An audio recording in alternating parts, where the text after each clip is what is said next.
untuk asuransi, kan begitu, yang dibiayai oleh Kementan. Ya. Sepemahaman terdakwa, apakah beberapa fasilitas yang diberikan itu kemudian dipertanggungjawabkan tidak oleh bawahan-bawahan terdakwa? Ya, mohon izin Yang Mulia. Yang pertama yang berkait dengan apa yang sudah saya sampaikan pada saat saya sebagai saksi mahkota, diantaranya adalah 2 HP, kemudian juga cincin dari Pak Menteri, kemudian batik dan juga jaket kulit yang itu dibeli bersama-sama oleh Dirjen Tanaman Pangan, harganya 2 juta. Itu yang saya terima. Dan yang berkait dengan keuntungan lain yang menurut pendapat saya, ya memang saya bekerja keras untuk melayani daripada pimpinan. Kalau itu dianggap sebagai keuntungan. Yang asuransi nih, dari bukan betul, dari anggaran kantor. Artinya bahwa itu adalah perintah menteri, dan itu dieksekusi oleh Biro Umum, dan itu memang kita berdua dibiayai dari Biro Umum. Biro Umum, kan begitu. Apakah ada niat terdakwa untuk mengembalikan itu, nilai yang dibayarkan asuransi dan beberapa HP tadi itu? Saya merasa karena itu perintah menteri dan itu sebagai tugas, ya saya tidak dalam pikiran saya Yang Mulia. Saat ini ya, kita tidak berbicara dulu ya. Saat ini tidak perlu saya kembalikan karena memang itu adalah urusan kantor. Baik, saya catat ya, terdakwa tidak, meskipun itu ternyata tidak dibiayai oleh anggaran resmi. Itu dibiayai dengan operasional Biro Umum, Bapak. Yang mana ini maksudnya? Yang HP-HP? Bukan, ya termasuk HP. Yang HP itu adalah operasional Biro Umum. Kemudian yang asuransi itu juga berkait dengan operasional Biro Umum. Itu. Baik, terdakwa merasa tidak perlu mengembalikan itu ya. Oke. Kemudian terdakwa Kasdi ya, Pak Kasdi. Siap. Saya lupa tadi menanyakan keterangan saksi semua kami ambil alih, bisa? Bisa ya. Agar tidak kita ulangi ya. Bisa. Baik yang di keterangan saksi maupun dalam BAP ya. Siap. Barang bukti dan sebagainya, begitu Siap. ya. Siap. Baik. Kemudian ya Pak terdakwa. Pertanyaan saya langsung saja sama kepada Pak Kasdi seperti kepada terdakwa lain. Dari sekian banyak persidangan yang sudah dilalui, adakah poin atau sisi yang Pak Kasdi selaku terdakwa merasa memang ada kesalahan yang dilakukan oleh? Yang pertama yang berkait dengan yang sudah saya sampaikan juga pada saat sidang saksi mahkota, saya menghadapi dilema Yang Mulia, mohon izin. Pertama karena itu perintah harus saya lakukan, kalau tidak ada konsekuensi, diantaranya adalah dinonaktifkan. Di sisi lain saya punya SK yang harus melaksanakan tugas-tugas sebagai sekjen untuk pelayanan publik. Nah dilema itu yang membuat saya terus kita lakukan hal seperti itu. Mungkin beberapa yang lantas merepotkan orang itu saya akui akan beberapa kesalahan yang terjadi merepotkan orang yang lain itu. Diantaranya bawahan-bawahan itu. Merepotkan ini bagaimana? Kurang tegas ini. Apakah itu bentuk di pidana itu hanya bentuk kesalahan, Pak? Salah atau tidak, benar atau tidak, nggak ada merepotkan orang, segan itu nggak ada. Jadi kalau itu yang dimaksud, jawaban saya konsisten dengan apa yang sudah saya sampaikan bahwa saya menghadapi dilema, Yang Mulia mohon izin. Yang pertama karena saya diperintah untuk melaksanakan itu. Tidak mengaku salah intinya, agar saya catat, tidak mengaku ada kesalahan. Karena itu perintah, saya tidak mengaku salah. Baik, saya catat ya, tidak mengaku salah ya. Baik.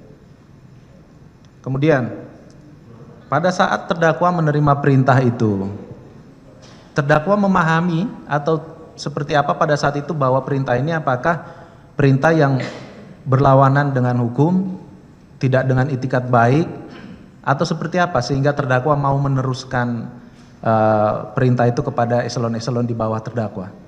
Mohon izin Yang Mulia, yang saya pikirkan pada saat saya menerima perintah itu, dan itu saya eksekusi sebagai perintah, saya tidak memikirkan konsekuensi hukum awalnya.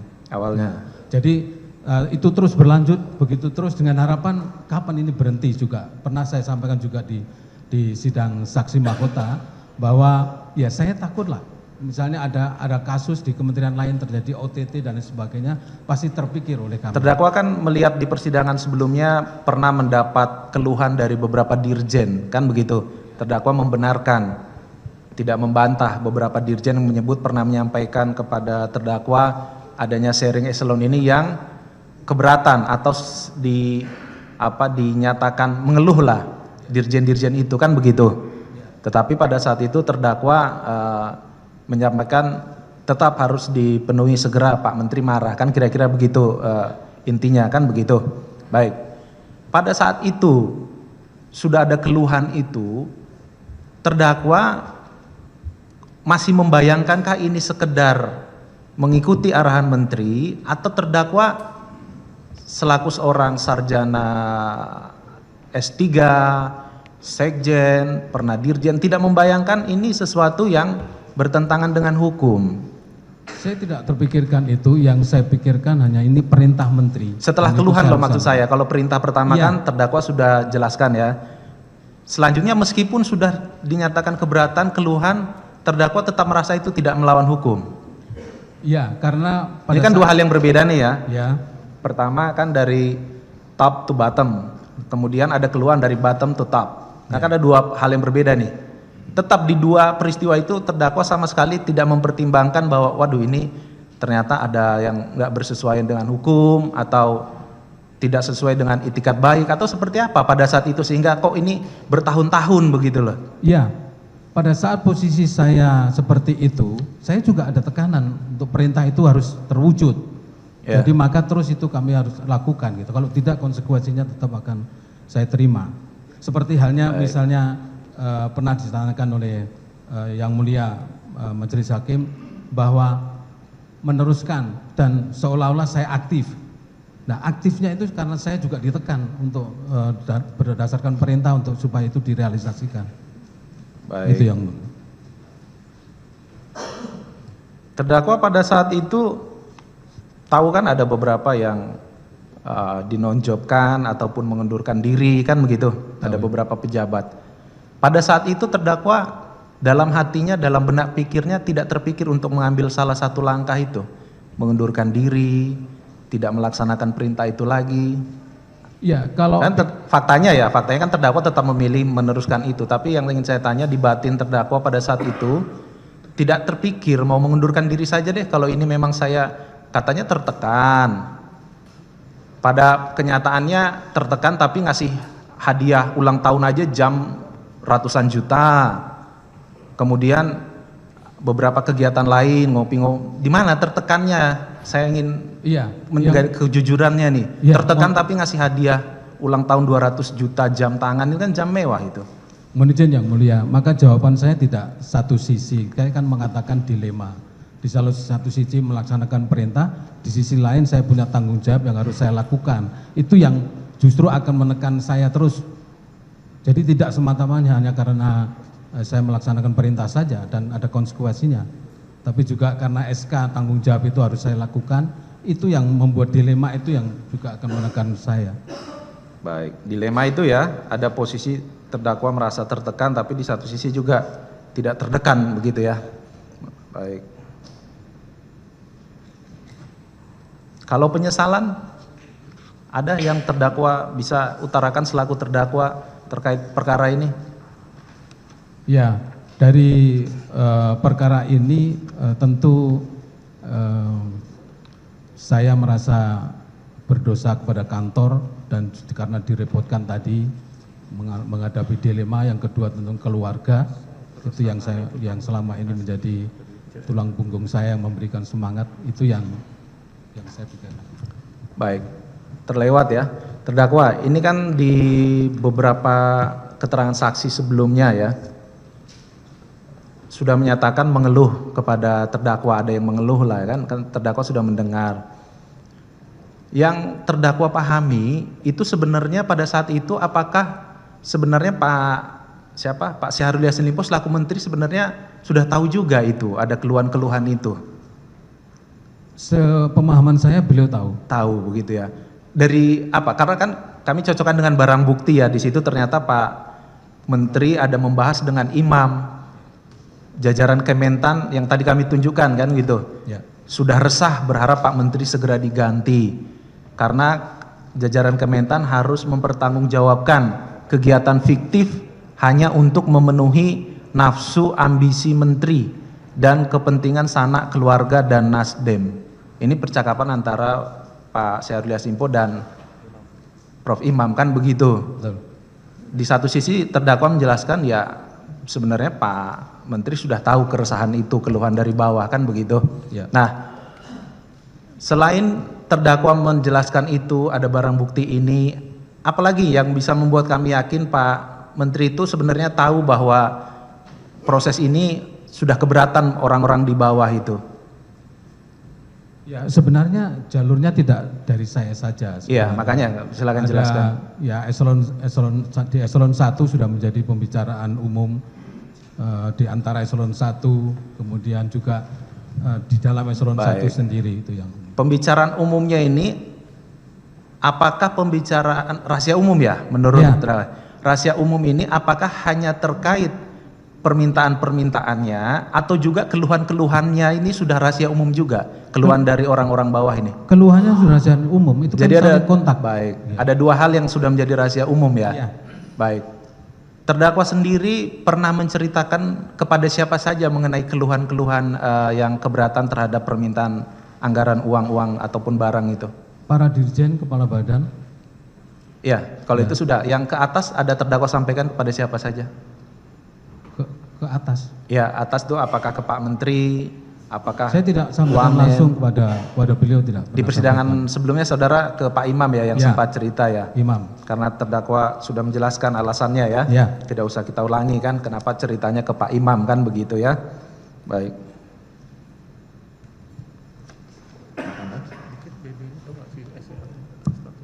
Langsung aja Pak. Izin yang mulia ada yang mau di. Ya silakan. Sedikit yang mulia kepada Pak terdakwa Syahrul Yassin Limpo ya. Ini apakah saudara selain barang bukti harta kekayaan maupun rumah mobil yang sudah saudara jelaskan dalam BAP ini, saudara juga memiliki satu buah mobil jenis Audi A6 Quattro warna hitam, nomor polisi DD57US.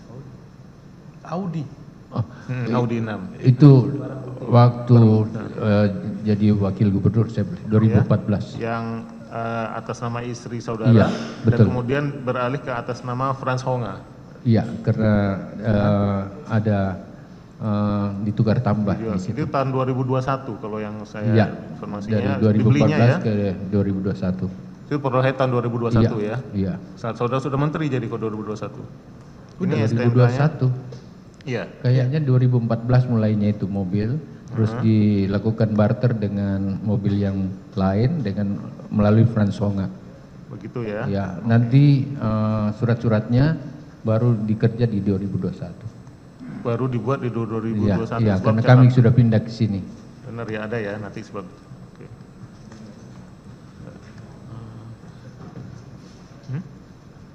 Ada mobil itu aja.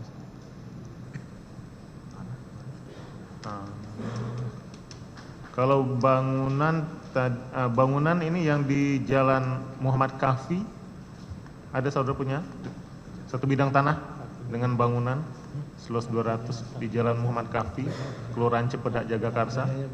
Enggak ada. Enggak pernah? Enggak. Oke, enggak ada ya. Kalau yang di Jalan Limo benar ya ada ya? Iya, yang 5 itu yang dicicil. Oke, kalau sedangkan barang bukti uang-uang tadi sudah sebutkan BAP sebagaimana yang saudara jelaskan ya. Siap. Cukup yang mulai. Cukup ya. Baik. Saya ada sedikit pertanyaannya. Saya mulai dari Pak Kasdi ya. Saudara terdakwa Kasdi ya.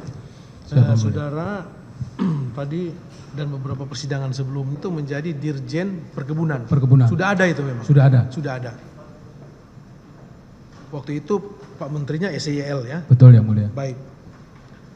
Itu kan saudara belum pernah bertanya langsung kepada klien kami, saudara terdakwa, sehingga izinkan kami untuk menanyakan. 14 triliun. Kurang lebih 14 triliun. Setahu saudara sebelumnya itu berapa? Di atas 24 triliun. Di atas 24 triliun. Baik. Menurut saudara, kenapa bisa ada penurunan anggaran APBN di Kementan itu? APBN negara lagi sangat terbatas dan konsentrasi negara dalam penanganan COVID. Baik. Selain anggaran di Kementan yang sudah saudara jelaskan tadi, jumlahnya kan tadi menurunnya. Iya. Apakah ada anggaran-anggaran lain atau program-program lain selain APBN yang tadi kurang lebih 14 triliun itu? Selain anggaran yang langsung ke Kementan, ada anggaran-anggaran tambahan yang tetap ditangani oleh Menteri Keuangan, antara lain anggaran pupuk dan lain-lain sebagainya gitu. Oh, yang itu melalui Kementan? Tidak melalui Kementan. Oh, tidak melalui Kementan. Ya, anggarannya langsung. Kalau KUR? KUR itu tetap melalui perbankan, tapi rekomendasi penggunaannya harus melalui Kementan dan program Kementan. Baik. Yang saudara ketahui, apakah KUR itu dia diperuntukkan untuk seluruh wilayah Indonesia ataukah di daerah-daerah tertentu saja yang saudara ketahui? Seluruh Indonesia. Seluruh Indonesia ya. Ya. Seingat saudara, sejak kapan program KUR itu mulai berjalan? Seingat saudara aja. Baru di 2019 ada KUR, tapi penggunaannya hanya kecil, di bawah 9 triliun. Dan dari proses itu saya mengusahakan sampai 50 triliun di awalnya. Ternyata penggunaan dan serapan tahun pertama di 2019-2020 itu menjadi 70 triliun. Menjadi 70 triliun, berarti angka yang cukup signifikan naiknya ya. Ya. Menurut saudara, mengapa harus ada program KUR itu dan begitu pentingnya itu sampai saudara memperjuangkan untuk ada kenaikan itu? Pendanaan yang ada di Kementan yang sangat terbatas itu mengakibatkan sebuah kreasi yang harus dilakukan melalui program melakukan bankable kepada petani yang ada, dan kebijakan itu kemudian dipertegas oleh Bapak Presiden untuk menggulirkan dana kredit usaha rakyat itu khusus untuk pertanian. Oke, baik. Karena tadi saudara sudah menyebutkan nama Bapak Presiden di persidangan awal tadi hingga keterangan atau pernyataan saudara yang terakhir ini, saya ingin menanyakan kepada saudara saksi, saudara terdakwa, apakah saudara sering bertemu dengan Bapak Presiden? Ya, setiap ada pertemuan rapat terbatas, ratas maupun rapat kabinet atau rapat-rapat khusus. Kalau bertemu dengan Bapak Presiden biasanya dalam kaitan apa atau kemudian ada arahan apa dari beliau terkait dengan Kementan ini? Selalu menjadikan yang terakhir itu yang paling signifikan adalah ekonomi Indonesia diserahkan bantalannya kepada pangan dan pertanian. Oh, dan itu menjadi tanggung jawab pertanian ya. Apakah itu saudara hanya dengan Bapak Presiden saja atau dengan anggota kabinet yang lain? Kalau rapat terbatas itu terdiri atas hadir Menko, hadir Menteri Keuangan, dan juga beberapa menteri-menteri teknis yang terkait sesuai dengan pembahasan atau tematiknya. Baik. Kalau Menko saudara siapa? Menko saya Menko Erlangga. Erlangga ya. Iya, Menteri Perekonomian. Baik. Menko Perekonomian. Saudara selaku menteri tentu harus mampu menjabarkan visi misi Bapak Presiden atau negara ya, sebagaimana yang saudara telah jabarkan tadi di awal persidangan waktu saudara menjadi saksi, maupun juga menjawab pertanyaan dari JPU maupun juga dari Yang Mulia. Kami ingin ketegasan saudara sedikit aja terkait dengan penjabaran visi misi Bapak Presiden yang saudara maknai dan saudara sudah lakukan itu apa?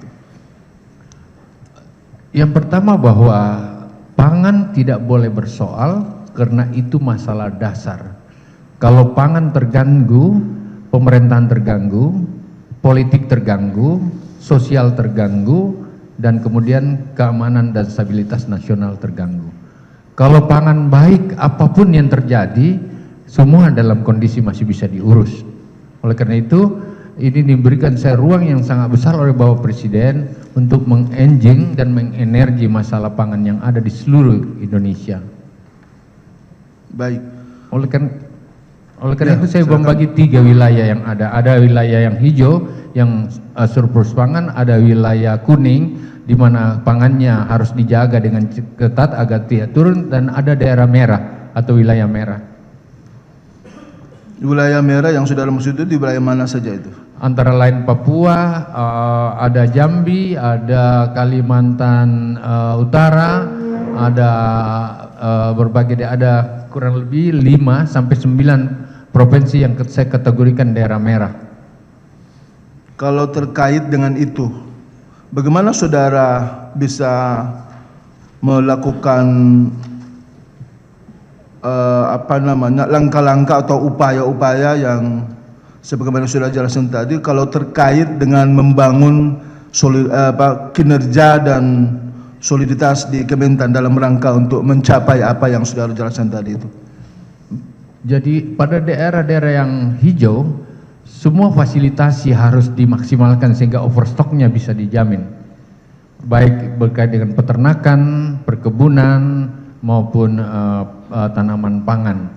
Kalau daerah-daerah kuning harus dijaga posisinya untuk semua fasilitasi teknis termasuk irigasi, pupuk dan lain-lain harus dicukupkan dengan secara maksimal sehingga dia bisa bertahan untuk dalam kondisi apapun masih bisa kuat. Tetapi pada daerah merah, khususnya pada 5 sampai 9 provinsi itu harus betul-betul mendapatkan kontribusi atau perlakuan khusus, bahkan upaya-upaya maksimal untuk mentransfer atau mengkontribusi hadirnya ketersediaan pangan di daerah itu. Baik, dalam rangka merelaksasi arahan atau visi misi Bapak Presiden yang sudah saudara jabarkan dalam kaitan dengan membangun solidaritas, soliditas dan kinerja dari staf-staf saudara di Kementerian Pertanian Republik Indonesia, apakah setelah itu saudara melaporkan kepada Bapak Presiden atau tidak terkait dengan itu? Selalu harus melaporkan karena memang Bapak Presiden memonitor 2 minggu sekali masalah pertanian, bisa melalui telepon, bisa melalui berbagai perintah yang disampaikan pada kami. Kalau terkait dengan Menko, biasa saudara melaporkan itu atau tidak kepada Menko? Berkait dengan kinerja saudara yang sudah saudara jelaskan tadi, apakah juga saudara laporkan kepada Menko saudara atau tidak? Harus dilaporkan kepada Menko. Menko tahu itu dan biasanya Presiden langsung membaca evaluasi dari data-data yang ada, baik itu data BPS lebih khususnya, Badan Statistik Nasional. Terus bagaimana respon Bapak Presiden Ya, terkait laporan itu? Selama ini Bapak Presiden merasa sangat terbantu karena target yang ada Bapak Presiden melewati keberhasilan pangan zaman Pak Harto dan itu kami lewati. Sedikit lagi ya. Seingat saudara dalam 1 tahun itu berapa kali saudara melakukan kunjungan kerja ke luar negeri? Seingat saudara aja. Saya tidak tahu persis, tetapi saya ketua G20 bidang pertanian dan semua penanganan bidang pertanian di dunia ini sangat disandarkan pada G20, termasuk kerawanan pangan dunia atau terjadinya masalah El Nino yang secara masif. Oleh karena itu seluruh dunia yang termasuk dari semua anggota G20 bahkan kita bagikan upaya-upaya backup kepada negara-negara yang bersoal, termasuk negara-negara di Afrika dan sebagian di Eropa Timur yang ada, termasuk di Asia kalau terjadi kerawanan. Bisa saudara jelaskan sedikit setiap bisa kita kurangi. Demikian juga masalah ketergantungan dan stabilisasi harga bisa dicapai. Oleh karena itu salah satu memang yang diupayakan adalah misalnya masalah daging yang selama ini ketergantungan ke Australia bisa dibuka pada negara lain yang lain. Sehingga ketergantungan itu selain bisa diminimalisasi, tidak ada monopoli, sehingga persaingan-persaingan harga bisa dilakukan. Yang kedua, membangun akses ekspor pertanian yang kita miliki. Kita miliki kopi, kita miliki coklat kedua terbesar dunia, dan kita miliki teh dan lain-lain yang sebenarnya sangat diminati oleh seluruh dunia yang selama ini aksesnya bisa melalui beberapa negara lain sebelum sampai pada negara tertentu yang dituju. Baik, saudara juga di keterangan-keterangan sebelumnya juga menjelaskan terkait dengan kemandirian pangan kita, terus peningkatan pendapatan negara dari sisi Kementan. Sekarang pertanyaan saya adalah bahwa apa yang kemudian saudara ketahui terkait dengan pengaruh perkembangan produk domestik bruto Indonesia dari sisi Kementerian Pertanian Republik Indonesia ini? Selama 3 tahun terakhir itu PDB tertinggi atau kontribusi produk domestik bruto nasional Kementan yang paling tinggi, di atas 18,2%. Ini diakui oleh Pak Sekjen kemarin pada saat beliau jadi saksi mahkota. Oleh karena itu memang hasil dari kita itu, dan kemudian yang ketiga, kita tidak melakukan impor beras selama 3 tahun. Dan ternyata yang selama ini digonggong-gonggong nggak bisa, ternyata bisa. Kemudian kami mampu menjaga stabilisasi harga dari 12 komoditi yang ada. 12 komoditi termasuk bawang, cabai, tomat maupun gula dan lain-lain sebagainya. 12 komoditi itu terjaga dengan baik, dan itu juga kami mendapatkan penghargaan dari berbagai pihak termasuk KPK terhadap penyampaian pupuk dan lain-lain yang terus sampai dimonitor sampai ke lapangan. Baik, saudara terdakwa, Indonesia ini kan sangat luas sekali dan complicated tentunya permasalahan pertanian atau pangan kita. Terkait itu, bagaimana saudara melakukan relaksasi untuk bisa mendapat sebuah prestasi atau minimal tidak ada soal terkait dengan pangan di Indonesia ini? Ya, semua harus dilakukan upaya yang maksimal dalam rangkaian persiapan pangan, karena pangan dibutuhkan oleh daerah. Oleh karena itu, kerjasama dengan berbagai pihak, termasuk lintas kementerian, dengan TNI Polri harus kami lakukan. Yang kedua, kerjasama yang intens dengan pemerintah daerah yang bertanggung jawab pada wilayahnya, sesuai dengan klaster yang kita buat, merah, kuning, dan hijau wilayah yang ada itu. Baik, tadi itu kan daerah minus yang saudara maksudkan ya. Yang ingin kami tahu program-program apa saja yang saudara dorong ke daerah-daerah minus itu sehingga membantu daerah-daerah itu dari terpuruk-terpurukan. Ada berbagai hal yang dikonsentrasikan di situ pada daerah-daerah minus, tetapi dia berpotensi untuk peternakan, didorong peternakan. Kalau dia berpotensi untuk hortikultura, termasuk sayur-sayuran, dioptimalkan sayur-sayuran di situ. Kalau dia berpotensi untuk tanaman pangan, dikondisikan tanaman pangannya secara maksimal.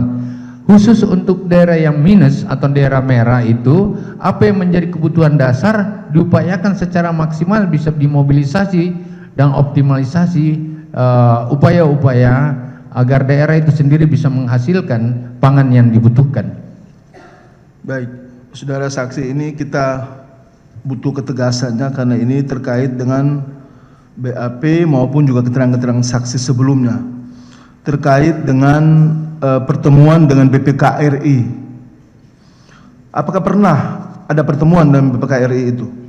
Semua menteri pasti bertemu dengan BPK RI secara formal maupun dalam rangka konsultasi yang ada.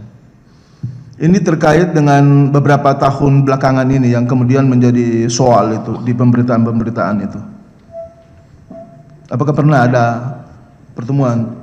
Ya pasti ada, tetapi itu hal yang umum dan tentu kadang-kadang lintas kementerian, tidak hanya Menteri Pertanian. Atas inisiatif siapa biasanya, atau undangan dari Kementan atau dari BPK itu biasanya? Selalu saja yang selama ini saya tahu adalah ruang yang dibukakan oleh atau diundang oleh BPK RI. Biasa membahas terkait apa saja itu, saudara? Ya, berkait dengan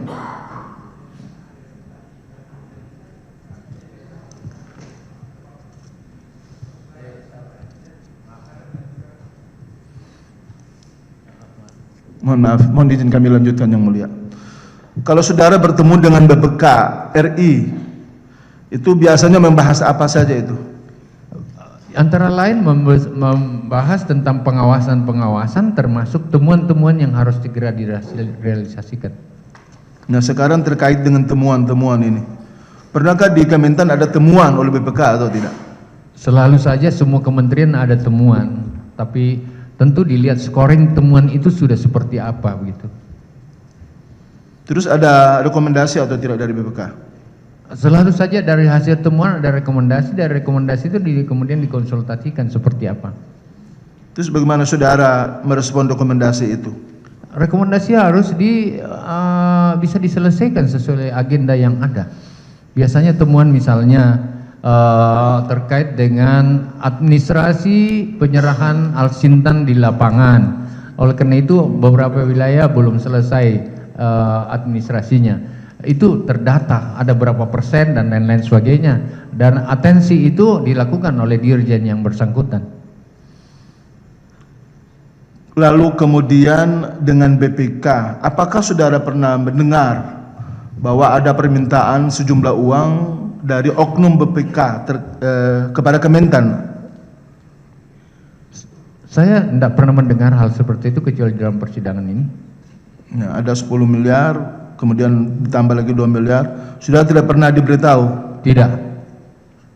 Saudara tidak pernah dilaporkan oleh siapapun terkait itu? Tidak. Saya tidak biasa dilaporkan masalah-masalah yang berkait dengan hal-hal seperti itu.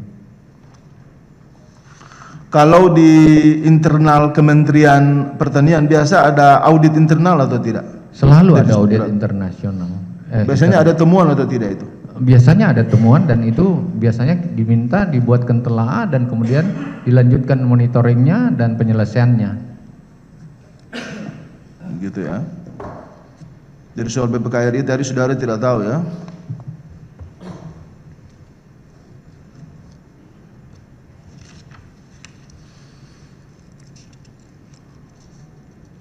Yang berikut,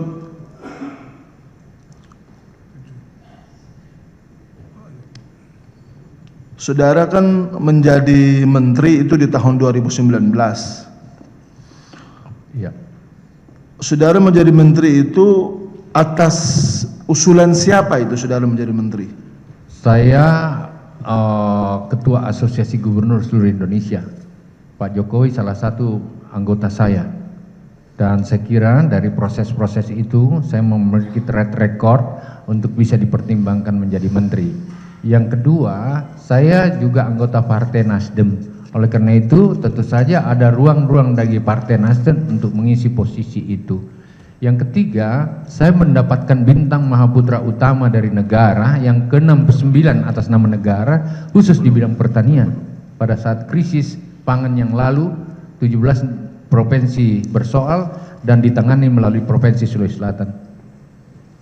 Jadi itu artinya saudara ingin mengkonfirmasi bahwa selain saudara punya prestasi, saudara juga diusulkan oleh Partai Nasdem. Betul. Begitu.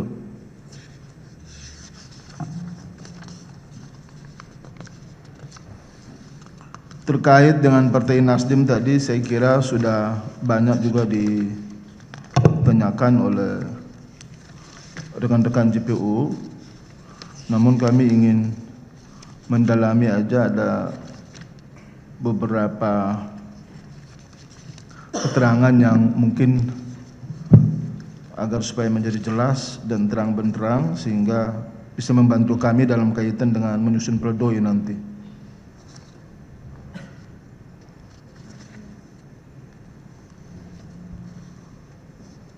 Apakah saudara tahu atau tidak atau pernah dilaporkan atau tidak bahwa di tanggal 25 Januari 2020 itu ada pembayaran makan malam ulang tahun Nasdem sebanyak 30 juta. Saudara tahu itu atau tidak? Makan malam Nasdem. Saya tidak pernah tahu. Ini sesuai dengan keterangan dari Karina dan Joyce ini. Enggak, saya tidak tahu. Tidak tahu ya. Di tanggal 7 September 2020 itu ada sumbangan pelantikan untuk 5 DPW Partai Nasdem sebanyak 24.900.000. Sudah tahu itu atau tidak? Saya tidak ingat lagi, tapi saya yakin kalau toh ada untuk partai, saya memiliki komitmen untuk menyelesaikan melalui dana-dana pribadi saya maupun honor-honor yang saya miliki. Saya punya komitmen seperti itu. Baik. Tadi juga saudara sudah menjelaskannya atau menjawab pertanyaan daripada JPU terkait dengan 75 juta yang disumbangkan kepada fraksi Nasdem di DPR RI ya. Kemudian yang berikut terkait dengan yang 850 juta ini, saudara tahu atau tidak itu? 800 jutanya baru saya tahu dalam persidangan tadi. Dalam saya persidangan sudah jawab. ini ya. Ya. Saudara tahu tidak bahwa itu sudah dikembalikan oleh Partai Nasdem? Di dalam persidangan saya tahu, saya dikembalikan dan lain-lain, saya sudah dalam penjara. Kalau kan saudara ini menteri dari Partai Nasdem ini, biasanya aktivitas saudara laporkan kepada ketua umum saudara atau tidak? Ketua umum Partai Nasdem maksudnya? Tidak harus. Tidak harus. Tapi pernah atau tidak? Ya, saya tidak ingat. Tidak ingat lagi ya.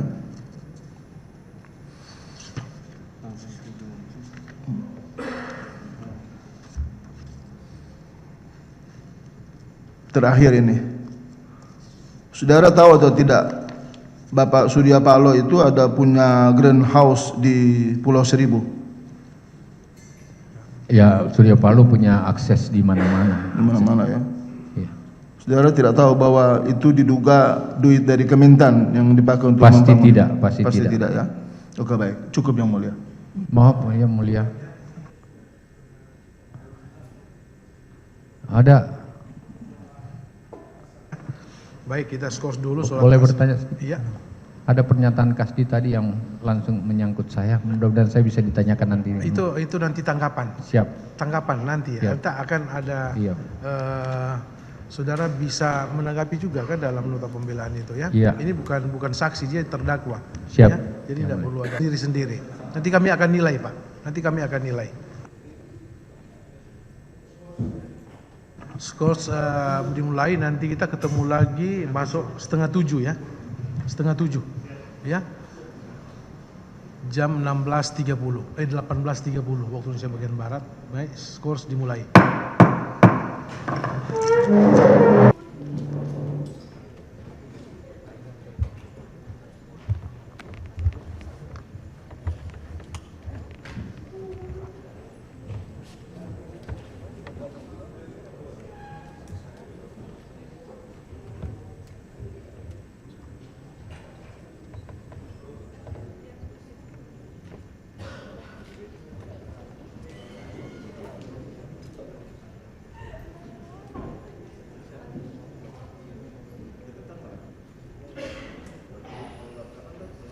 Siap.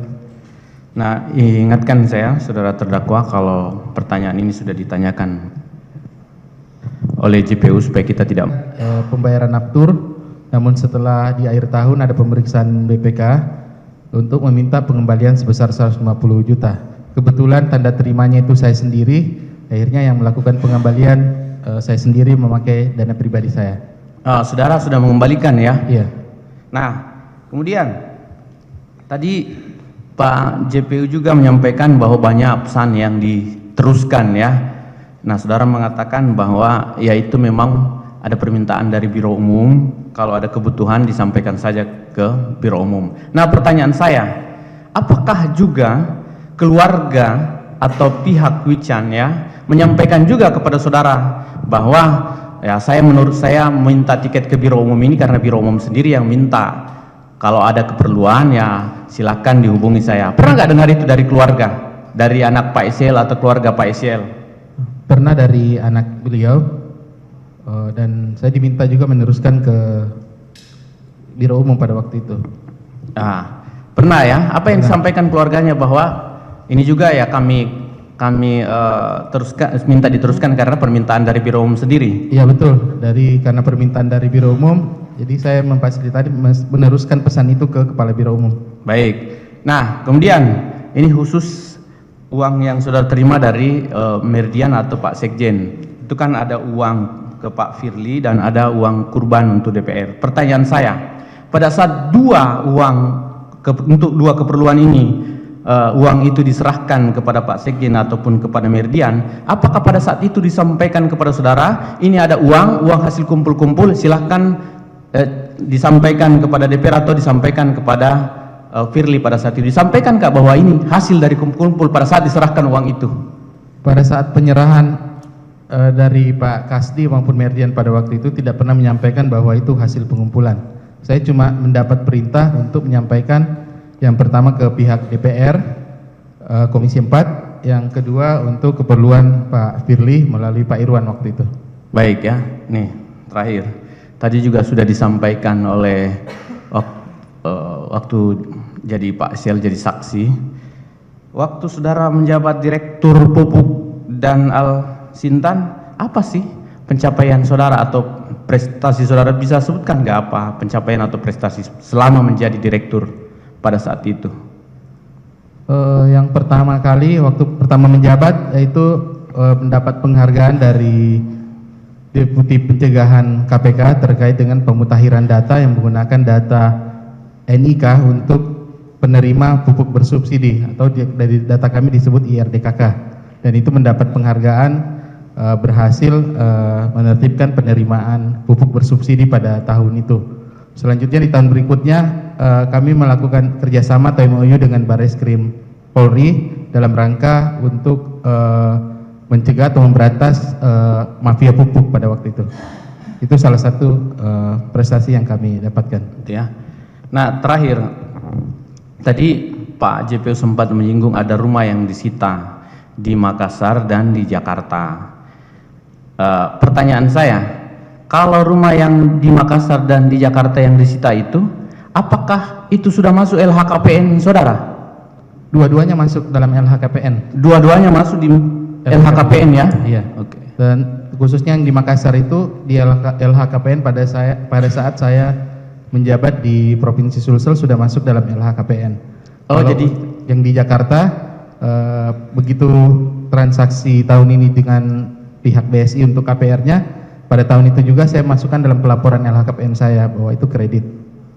Oh, jadi khusus untuk rumah yang di Makassar yang disita oleh KPK itu untuk kepentingan TPPU itu sudah masuk, saudara sudah masukkan ke LHKPN bahkan sebelum saudara menjadi staf di Kementerian Pertanian. Betul. Betul ya? Betul. Oke.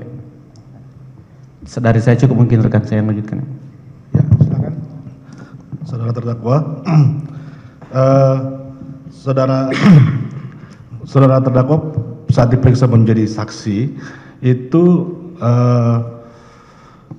salah satu alasan terdakwa pindah ke Jakarta itu karena mencari jabatan di ibu kota. Apakah alasan perpindahan itu berhubungan karena istri saudara terdakwa juga berada di Jakarta? Betul, kebetulan di tahun yang sama istri saya lebih dulu mendapat informasi atau surat dari Pemprov DKI bahwa usulan perpindahan atau mutasinya dari Pemprov Sulsel ke DKI sudah diterima.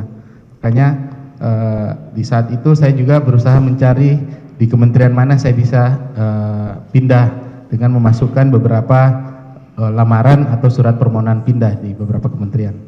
Nah, yang terkait dengan rekening-rekening yang disita oleh KPK pada perkara ini, bisa saudara saksi ceritakan terkait dengan rekening-rekening apa saja yang disita oleh KPK?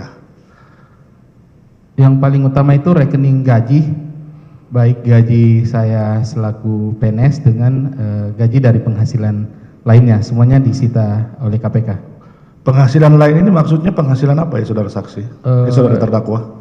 Ada dari usaha maupun dari perusahaan yang kebetulan komisaris di perusahaan itu. Oh, jadi selain dari PNS, saudara terdakwa juga mempunyai penghasilan lain ya? Betul. Oke, cukup yang mulia, terima kasih.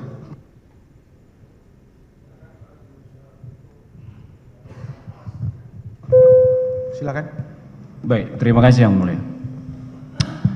Kepada terdakwa Kasdi Subagiono, saudara diperiksa sekarang sebagai terdakwa ya.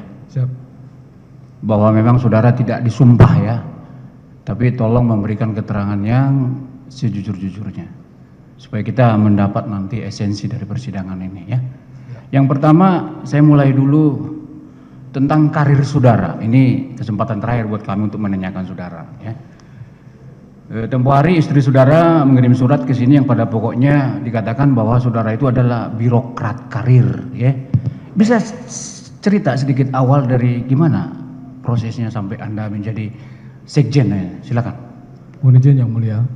Pertama sebelum menjadi birokrat karir, Saya ini peneliti di Badan Litbang Pertanian. Saya mulai dengan peneliti muda sampai ahli peneliti utama.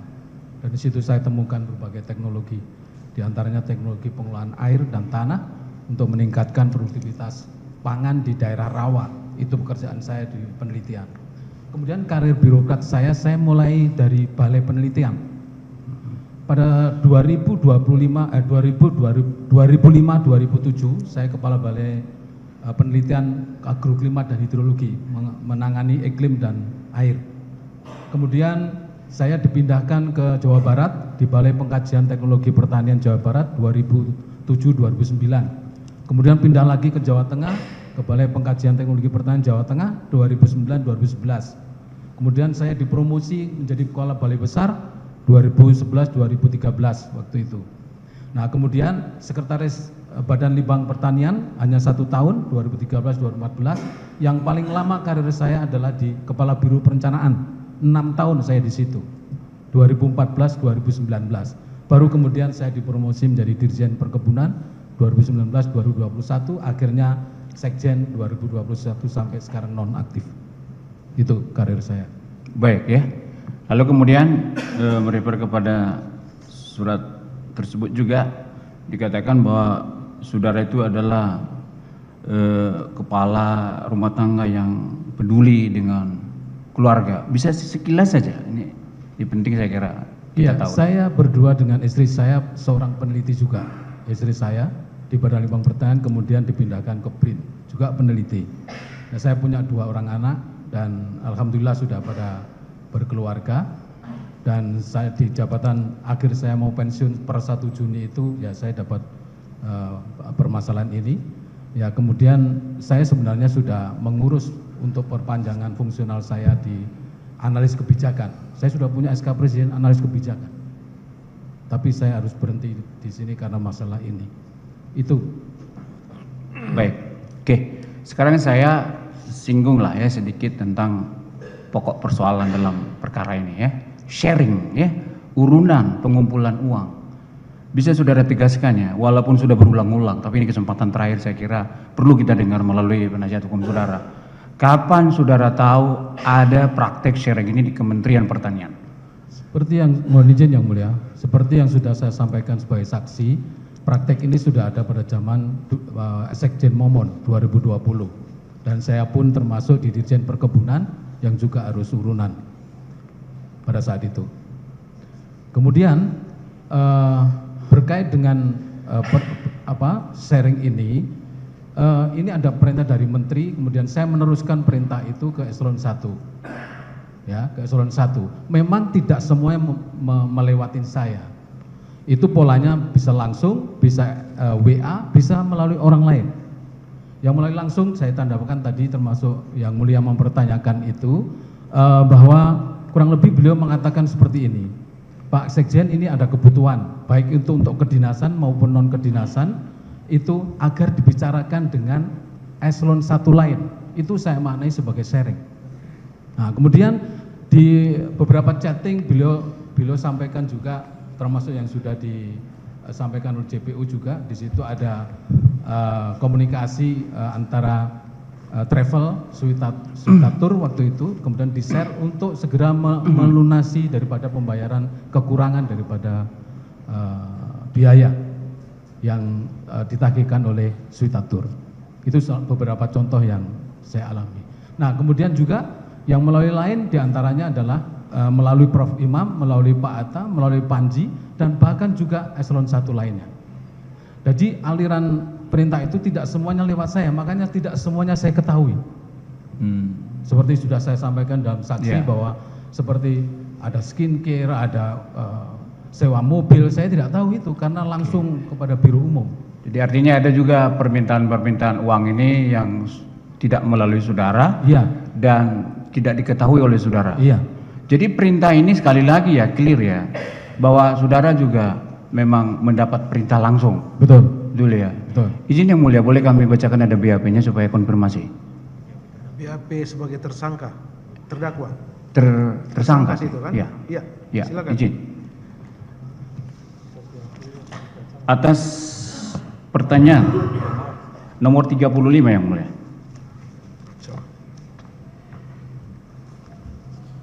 39, maaf 39.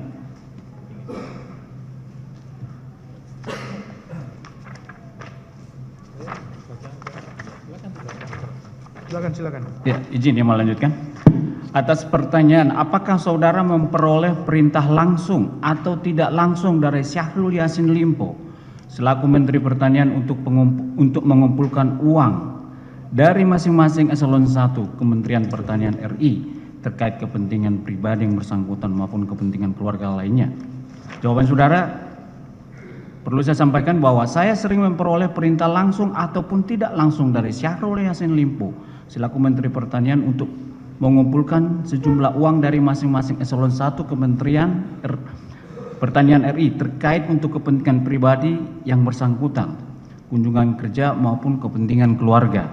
Seingat saya, jika ada kepentingan mendesak dari Syahrul Yassin Limpo, saya dipanggil ke ruangan kerja yang bersangkutan dan di rumah dinas Menteri Pertanian di Widya Chandra, baik sendiri maupun bersama-sama Muhammad Hatta, Prof. Imam Mujahidin dan beberapa eselon 1.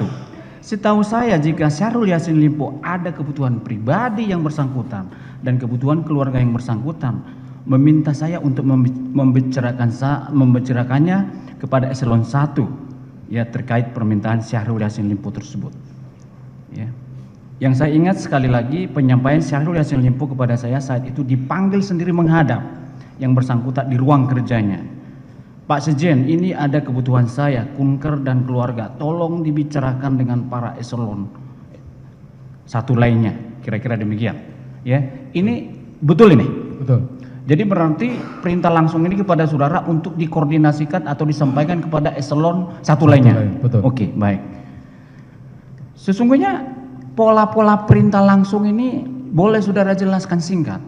Bentuknya seperti apa? Tadi ada langsung gitu, dipanggil ke ruangannya. Ada pola lain tidak? Ya, tadi saya sampaikan ada yang lewat WA, ada juga yang lewat orang lain seperti Prof. Imam, Pak Atta, Panji, dan juga eselon 1 lainnya.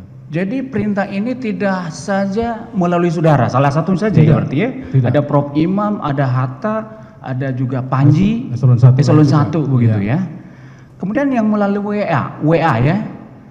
Apakah pernah saudara mendapatkan WA dari saudara Panji selaku ajudan terkait dengan kartu kredit? Pernah. Izin yang mulia, mungkin supaya clear yang tadi itu. Yang tadi ya, sudah diperlihatkan tadi kan? Ya.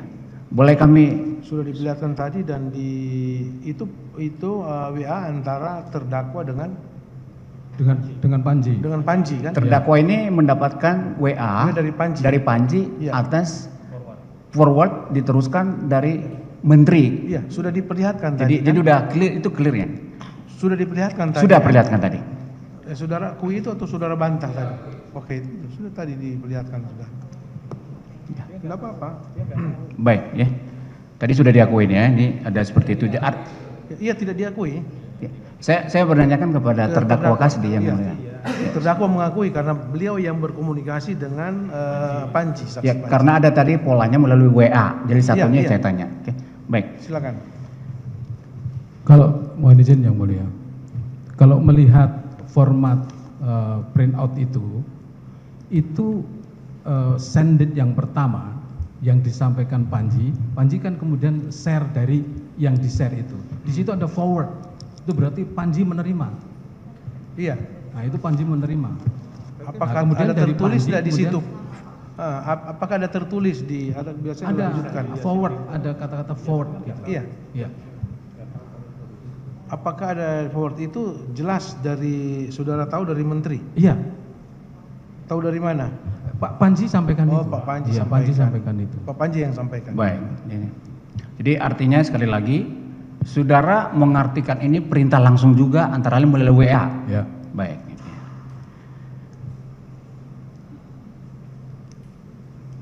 Baik. Lalu kemudian ini kan di zamannya Pak Momon, saudara selaku Dirjen Perkebunan ya, yang kemudian ini berlanjut ya. Ini berlanjut ini, adakah memang saudara mendapatkan perintah juga untuk melanjutkan itu seperti apa?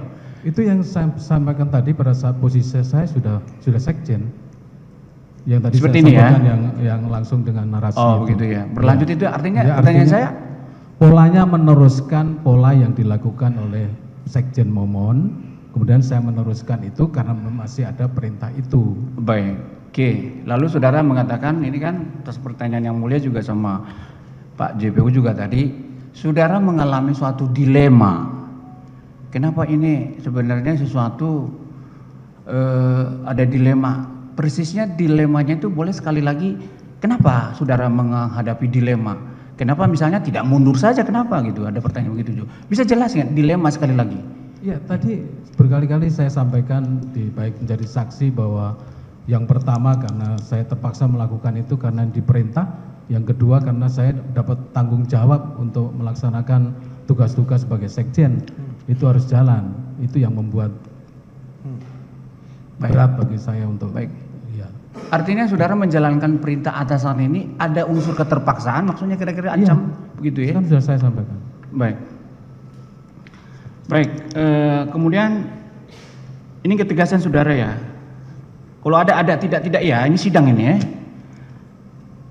Saudara mendapatkan manfaat material enggak dari peristiwa ini semua? Tidak sama sekali. Tidak ada ya? Oke, oke. Baik, izin yang mulia nggak banyak lagi. Sama barangkali saya bertanya standar aja ya.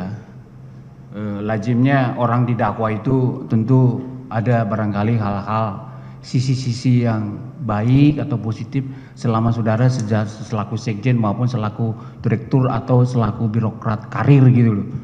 Ya, pertanyaan saya,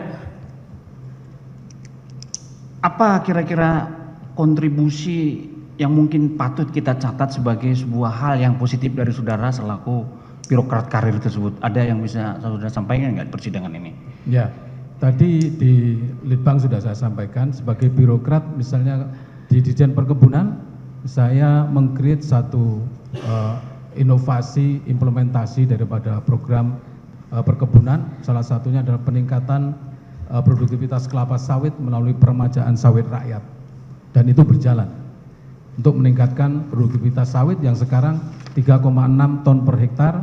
Nah, kita harapkan dengan program peremajaan itu dengan bibit yang bagus kita bisa mencapai 5-6 ton per hektar setara CPO. Kemudian sebagai sekjen saya lupa nama panjangannya, tapi Dirjen Peternakan dan Kesehatan. Baik. Apakah itu digantikan oleh Pak Nasrullah akhirnya? Pejabat berikutnya memang Pak Nasrullah. Pak Nasrullah ya? Ya. Baik. Yang saksi pahami waktu itu, saksi bilang yang diberhentikan, karena selama ini yang kita bahaskan eselon 2 ke bawah ya, ternyata sebenarnya kami ada barang bukti yang mulia tentang Ketut ini, tapi justru di detik akhir lah baru nyambung, ternyata memang peristiwa itu ada. Mohon izin kalau diperkenankan kami tunjukkan Pak Ketut. Silakan. Yang dibahas ini. Nah, saya singkat saja tanya, akhirnya diberhentikan sesuai dengan proses dan SOP yang ada, tidak karena aku marah atau apa. Menjadi non-job juga tanpa jabatan? Tidak ada non-job seperti itu. Karena ya, sebagai apa kalau begitu? Saya tidak sampai ke situ bahwa dia harus berhenti jadi dirjen karena kinerjanya nggak benar, kemudian masalah sapi itu, masalah daging menjadi sesuatu yang penting, maka saya berhentikan dia. Sebagai apa akhirnya? Dia sebagai fungsional dan sebagai fungsional tentu saja dia punya hak untuk. Baik. Sudah terkonfirmasi yang. Sudah ya. Baik, imbang kan begitu. Baik ya. Yang mulia, mohon izin kami tambahkan sedikit aja kan ini terakhir juga jadi biar jelas supaya menjadi fakta persidangan. Terima kasih yang mulia. Saudara terdakwa Pak ICL, ini biar jelas dan terang benderang. Apakah saudara pernah mengancam Prof Imam terkait dengan perintah saudara soal kumpul-kumpul? Ada atau tidak perintah saudara soal kumpul-kumpul itu? Soal kumpul-kumpul itu saya nanti tahu di dalam persidangan. Baik, saudara pernah mengancam beliau atau tidak? Ya karena saya nggak tahu, saya tidak pernah mengancam apa-apa. Kalau terkait saudara Hatta, pertanyaan yang sama juga. Tidak ada masalah kumpul-kumpul itu, dan saya kira kalau itu dilakukan atas suatu dasar yang legal sah-sah saja. Baik, saudara pernah mengancam saudara Kasdi juga atau tidak? Tidak pernah. Kasdi ini orang melekat sama saya. Saya heran aja, aneh-aneh saja di persidangan ini terakhir seperti ini. Saya paling percaya dia. Dia selalu mengimami saya kalau saya sembahyang. Dan saya sangat profesional di bidangnya. Dia sangat saklek aturan, dia nggak bisa kalau melanggar aturan. Baru malam ini saya merasa bahwa dia semua melimpahkan itu pada saya. Baik, itu aja. Demikian yang mulia. Sedikit lagi saya tambahkan. Ya. Sekjen itu memiliki hak otorisasi atau menentukan sendiri apa yang menjadi kewenangannya. Sekjen itu delegation of authority terhadap sebuah kebijakan. Ini aturan, ini ketentuan hukum. Yang kedua, dia yang bertanggung jawab secara administrasi dan keuangan di bawah Kementerian Pertanian. Dia bertanggung jawab. Ini sesuai dengan peraturan pemerintah yang ada. Saya cuma lupa nomornya. Oleh karena itu Sekjen adalah orang ketiga di Kementan. Sesudah Menteri, Wamen, Sekjen. Dan Sekjen itu dapur. Kalau ada perintah dari atas yang salah, dia harus masak dulu. Kalau tidak sesuai, dia harus tolak. Demikian juga semua kebijakan yang dari atas sebelum sampai di menteri harus tersortir oleh. Dan itu semua sekjen seperti itu posisinya. Aneh aja kalau misalnya sekarang baru kemudian tidak tahu menahu seperti itu. Baik, cukup Baik. ya. Demikian yang mulia, terima kasih, kami kembalikan.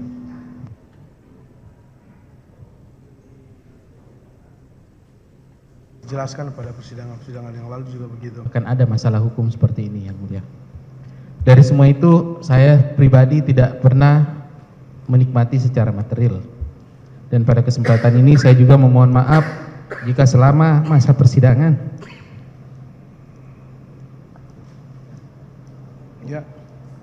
ada hal yang kurang berkenan.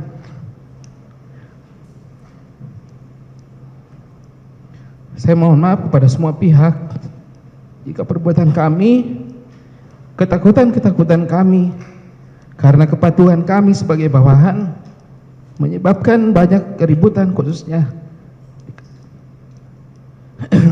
di Kementerian Pertanian. Jikapun perbuatan itu adalah hal yang salah, sekali lagi kami mohon maaf kepada semua pihak.